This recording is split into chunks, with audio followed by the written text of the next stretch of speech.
Okay, maybe we should talk about this. Power level conversations are nothing new with RWBY, and if I'm totally honest, it's not anything I've ever really seen as that much of a problem. But in recent years, the conversation about the topic has gotten bigger and bigger with the RWBY community, so I figured I should probably take a closer look into this. Now notably, there have been specifically 6 encounters in RWBY that have been the biggest point of discussion in the community about power scaling issues.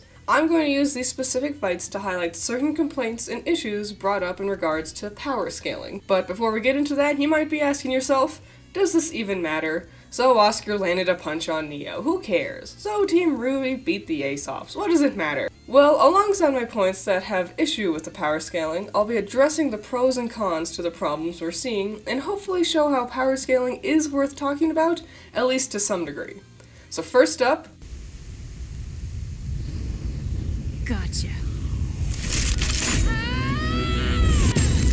Volume 6, Episode 12. Blake and Yang are successful at killing Adam, and lots of people freaked out. Adam was supposed to be the strongest of them all, capable of killing the whole team if he wanted. Clearly, he's been shown to us as near impossible to kill, and his death made no sense. Except, how much of that is true and how much is based on assumptions? Is Adam really that strong? It's hard to tell because honestly we haven't seen him fight much. The most on-screen action he's got was during the Black trailer. And yes, his skills were impressive, but I think a lot of people over-exaggerated his skills just because he got the glory shot of the trailer. Blake is just as impressive as Adam, so why is it hard to imagine she would be incapable of winning this fight? During Volume 5's finale, we even saw how she was capable of getting the upper hand on him. So where does this impression that Adam is this super mega strong fighter come from? We can only use what we have been shown on screen to gauge his power level. We're also assuming that this was an evenly matched fight. It obviously wasn't. Not only was Adam outnumbered, but Adam clearly wasn't fighting at 100%. By this point, Adam has mentally snapped. His obsession with Blake and his huge loss at Haven has left Adam a mere shell of the man he once was. This is so clear to see, not only in his character short for Volume 6, but just by how he acts during this fight. In the Black trailer, when Adam was at his best, his attacks are quick and expertly timed. He doesn't rush into an attack, he waits and strikes with precision. He barely talks, clearly giving all of his focus to the task at hand. Compare this to how he is in Volume 6. His attacks are sloppy, with a lot of build-up. They're easy to predict and are all over the place. He keeps using his semblance rather than storing up the power like how he's done before. He keeps screaming and yelling insults at the girls, desperate to make himself feel like he has power. Obviously, Adam was doomed to fail. It's one thing to assume a character has all the power in the world, but you can't ignore the facts shown to us on screen.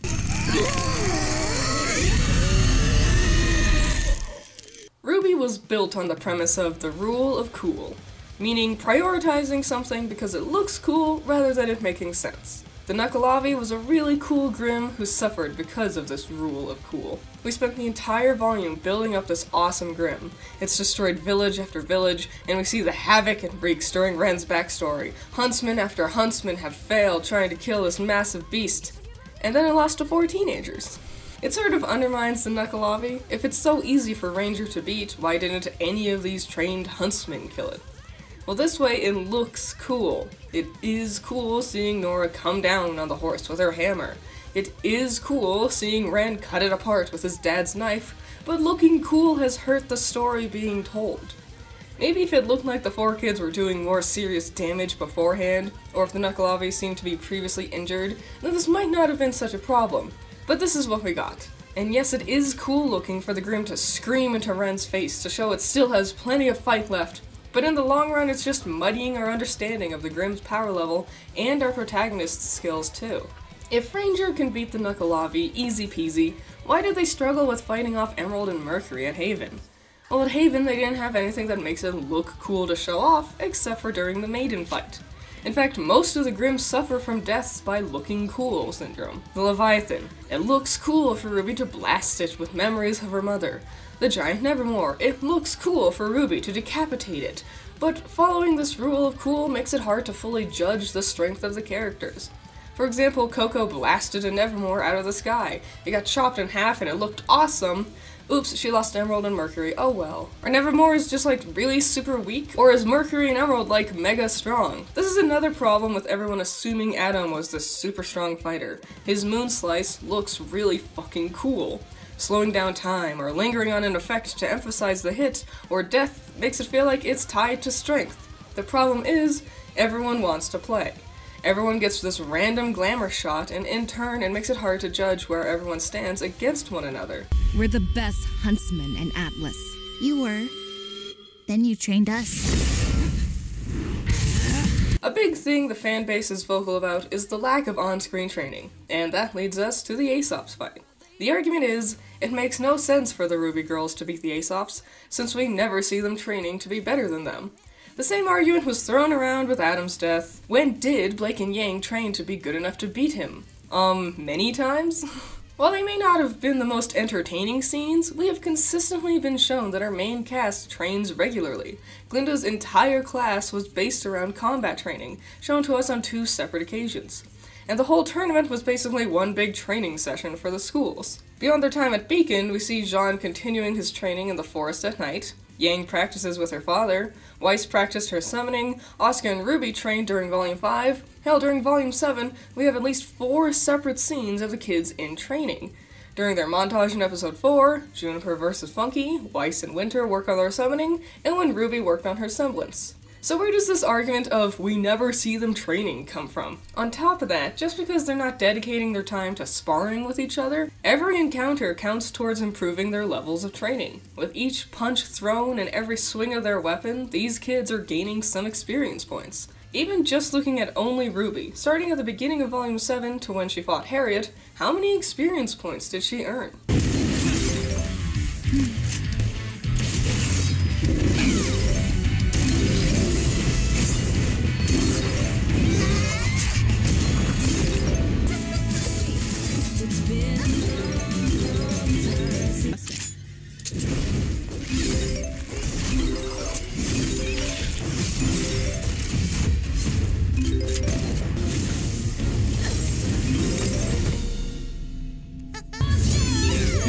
Protecting the site itself. Divert them off as you see fit. Whatever helps you take the edge.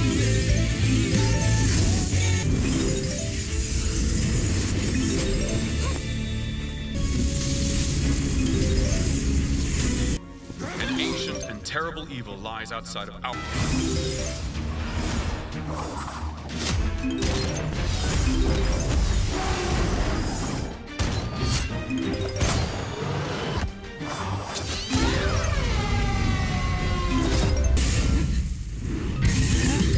This doesn't even take into consideration how often they probably trained off-screen. If Jean was training at night in Volume 4, it's fair to assume he kept it up to at least some degree. Now, I should play devil's advocate here. The real problem is that we don't see Team RWBY training against the Aesops themselves, and that's a fair argument. The problem is, even though we see our heroes training and getting better, we have no idea what to compare them to. Yeah, the Aesops are called the strongest huntsmen, but how much credibility do they have? Like I said earlier, all we can judge is what we've been shown to us on screen. And the Aesops got very little screen time. We got just enough to know what their weapons and semblances are, but that's about it. The most we saw of them was during the encounter with the Geist. But Ranger also beat one in a similar way. Yeah, the extra problem of don't let the dust hit the ground was a fun example of their skills, but this enemy isn't any different from what we've seen before. Hell, if anything, I would think Team Ranger's Geist was a harder encounter. A bigger area for the fight, stone is a lot stronger than ice. I don't know what makes the Aesop so special based on this fight, except the fact that they kinda killed it a little quicker. Even when the Grimm invaded Mantle, we spent just as much time, if not more, focusing on RWBY and Juniper's fighting skills than we do the Aesops. I think this is the biggest problem with on-screen training. It means virtually nothing if we have no idea what we're comparing ourselves to. On top of that, the training is always so specific. RWBY's not just training, it's specifically working on her hand-to-hand combat. Weiss is specifically training her summoning. The way it always works is a character gets told to fix one of their problems, and then that's what they dedicate their training towards. It makes it hard to notice any other sort of growth except for that one specific element. Hey RWBY, you should work on your semblance. Okay. Look, I did it. Okay, that's it then. On-screen training can be hard to make entertaining, and it can be hard to adequately show how much they've actually improved their skills, but if done correctly, then there would be a lot less confusion on how much the characters could actually handle moving forward.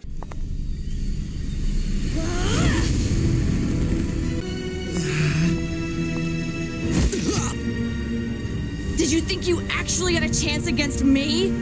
You? It's no secret the Volume 5 finale was a mess. It was slow, it was sloppy, and most of all, it brought up some big question marks when it came to power scaling. Case in point, Cinder. This chick is strong enough to beat Amber, Ozpin, and Pyrrha, yet Jean's holding his own against her? Well, Cinder's been handicapped and has been recovering for a while. Is that it? I just talked about Jean continuing his forest training. Was that it? Well, how about Emerald and Ruby and Mercury and Yang? Ruby is capable of blocking all of Emerald's bullets, but Emerald is still strong enough to knock out Ruby? Yang beat Mercury at the tournament, but now she's struggling just to land a hit? Weiss can kill a Queen Lancer, but Bernal breaks her aura? What is happening with this scene? Well, one issue that comes to mind is, we don't have any clue what these characters' strengths or weaknesses are. Since the characters always follow the rule of cool, it gives the impression that they can overcome any obstacle. Since the training we see is so specific towards fixing their perceived weaknesses, it only makes them seem more invincible. Like, let's do an experiment. Nora, what's she weak against? Any ideas? Grimm? No, she's been capable enough to take down plenty of Grimm, both small and large. Fast fighters? No. Thanks to her lightning boost, she can move just as fast. Strong characters? I'm not sure. She struggled with Hazel, but also did the most damage against him. This is the way it is with every single character.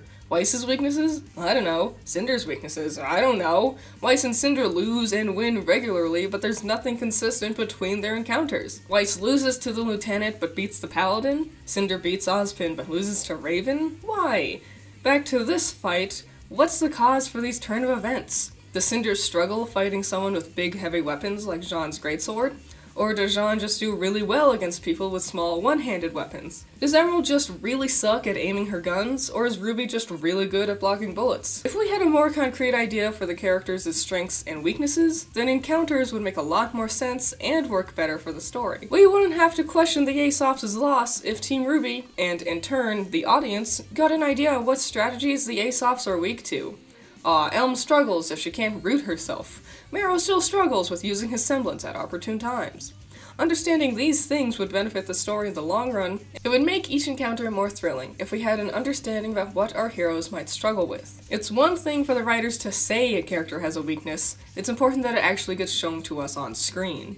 They claim Yang is bad at fighting kickers, but from what we've been shown, it seems less like she's struggling with Mercury and more like she's struggling against Emerald's hallucinations. Giving our characters defined strengths and weaknesses would give us a better understanding of the danger of certain encounters. And it wouldn't feel like the characters are arbitrarily nerfed just for the sake of plot. And speaking of... I won't let you down, sir. Shut up. You got it. Volume 5 suffered from some pretty severe production problems, and it's pretty clear by watching these half-assed scenes building up to Blake's fight in her mansion. The animation is laughably slow. We spend long shots staring at the characters standing completely still for no good reason. There's two small scenes starting in episode 8, stretching into the end of episode 9, before finally getting to the real encounter in episode 10. These scenes, shoved into the ends of episodes 8 and 9, have almost zero effort put into them. Well, like I said, the volume has had some major production issues. The crewbie was strapped for time and budget, and when this happens, things tend to get cut or rushed. They want to make the big fight between Blake, Ilya, and Sun really shine, so they have to prioritize their budget and animation towards that scene. So unfortunately, those scenes leading up to it suffers. But that's not an excuse. The company should have used their budget better. They wasted a lot of it on 3 unnecessary character shorts before the volume even dropped. All 3 only supplying supplemental material and minimally affecting the plot. They were so short on animation time, they were exporting the episodes mere hours before they would air. The company should have known how long they would need to create a good product. After all, it's their 5th year creating the series. They should know better. The problem is, the production can't afford the plot. They're the storytellers. We're just their audience. They want to hit the plot points of Blake fighting Ilya and convincing her to become a good guy, so they have to get to that point regardless of their problems leading up to it. That's why Sun sucks dick in fights beforehand, but suddenly his gunchucks kick ass against Ilya. This was one of those glamour shots that they gave to prioritizing their budget for. That's why we jumped over Blake and Sun improving their skills throughout the volume. They didn't have the time or budget to give us those scenes. That's why the finale of the volume is so panned by audiences. They ran out of time and budget to give it the attention it deserves. The production of a show can alter how the product plays out immensely, and there's always going to be things that get cut or rearranged. Those by nature aren't bad things, it can help give the show better focus and have a better use of its resources. And even one little thing can get completely changed between the course of being a thought on the writers' heads to being fully animated on our screens. Which leads us back to...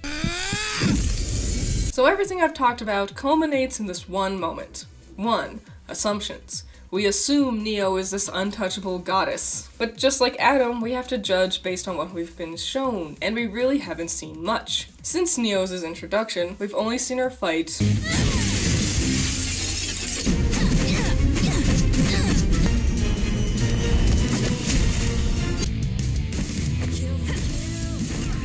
What are you doing? 5 times. And the first time she just ran away, and the third time Ruby swept her off into the winds, and the fourth time Cinder scared her enough to stop her in her tracks. What's this idea that Neo is somehow mega powerful? Yeah, she beat Yang, but how much of her strength is just fans assuming her power level due to other factors?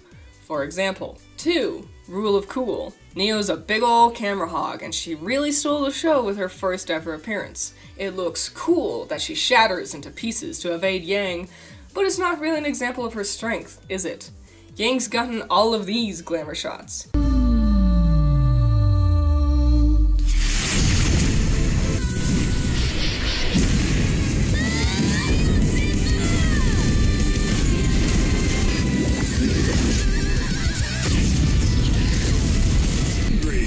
And you wouldn't like her when she's upset.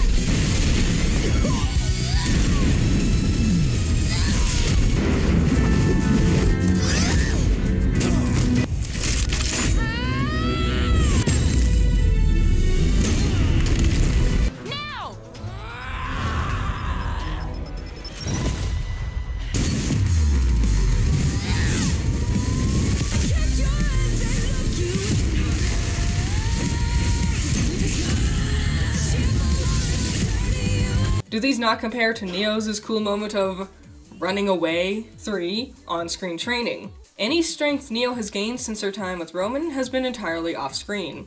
Therefore, there's no way we can understand how strong she is compared to beforehand. But we have seen Oscar training. Oscar has been steadily improving since his introduction, and he does have some good combat prowess. He's landed a hit on RWBY, held his own against Lionheart, and all of Volume 7 he's been sparring with Juniper. Speaking of strengths and weaknesses, Neo beat Yang back in Volume 2. So is it that Neo is strong against Yang's fighting style, or is Yang weak to Neo's? Neo's entire battle strategy utilizes turning her opponent's momentum against themselves. How would Neo fare against other characters?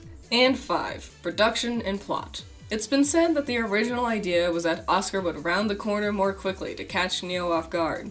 But like I said, things change all the time during production. But it doesn't stop the plot from moving forward. Oscar was always planned to land this hit on Neo. It's a cool shot and a cool transition, but that's it. And ultimately it doesn't matter. I shouldn't have to come up with 5 different examples to explain how Oscar might have landed this hit. Sometimes the fanbase of RWBY cares a little too much about such minor things. Like, let's watch that hit one last time.